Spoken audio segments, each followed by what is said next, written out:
Joining us first on CNBC this morning, Steve Cahillane, Kellogg Chairman and CEO. Steve, it's great to have you back. Good morning. Thanks, Carl. Good to be with you. Thanks for having me. Interesting quarter. Everybody's talking about the use of the word elasticity and what that says about where the consumer's mindset is right now. Can you sort of explain what's happening there? Yeah, so historically, Carl, when you raise prices, you expect a certain effect on volume. And what we've seen over the course of the last several years is elasticities have been running extremely low. And if you think about just the last 3 years, you've seen prices in our categories go up over 30% with no real impact on volume that you'd expect. What you're seeing now is a return, not necessarily to pre-pandemic elasticities, but certainly an effect on consumers' behavior with the rising prices. So does that mean the door is closed on further price increases? And what happens if there's a resumption of input cost pressure? Yeah, I don't think it means the door is closed, but I think it means you have to be incredibly surgical in how you go about that. And you have to obviously keep in mind the consumer and the consumer stretched household budget, which is what we're doing. So we look at everything from pack sizes, from when we promote during the course of the month, how we promote, which brands, which sizes. But we are seeing, continued, I'd say, elevated levels of commodities, of input costs, but coming down from where they were. So I wouldn't say that the environment's in any way benign, but it stopped getting worse for sure. What is your expectation in terms of those underlying commodity costs? Do you think we're going to see inflation continue to impact them through the rest of the year?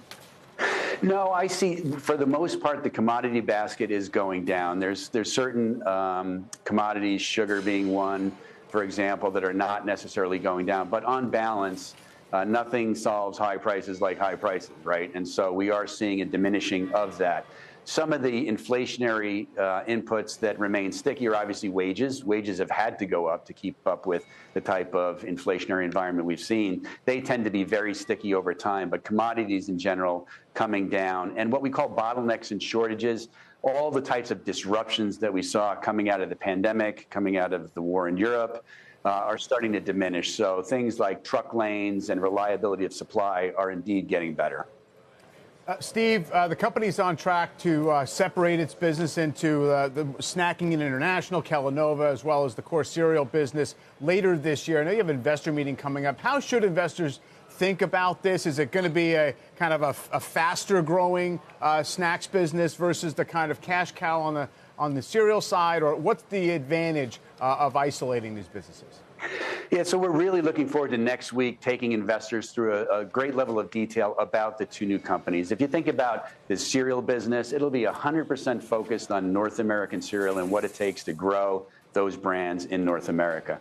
When you think about Kellanova, I think what it unlocks is a real appreciation for the type of growth that this business has been, really posting year after year the last several years. Brands like Pringles, Cheez-It, Rice Krispies Treats, Pop-Tarts have been growing faster than the category, faster than the food category. And I don't think that's been really well appreciated by the markets. And so we'll unveil all the plans next week. We're really excited about it. We're on track to actually get the separation done during the course of the fourth quarter.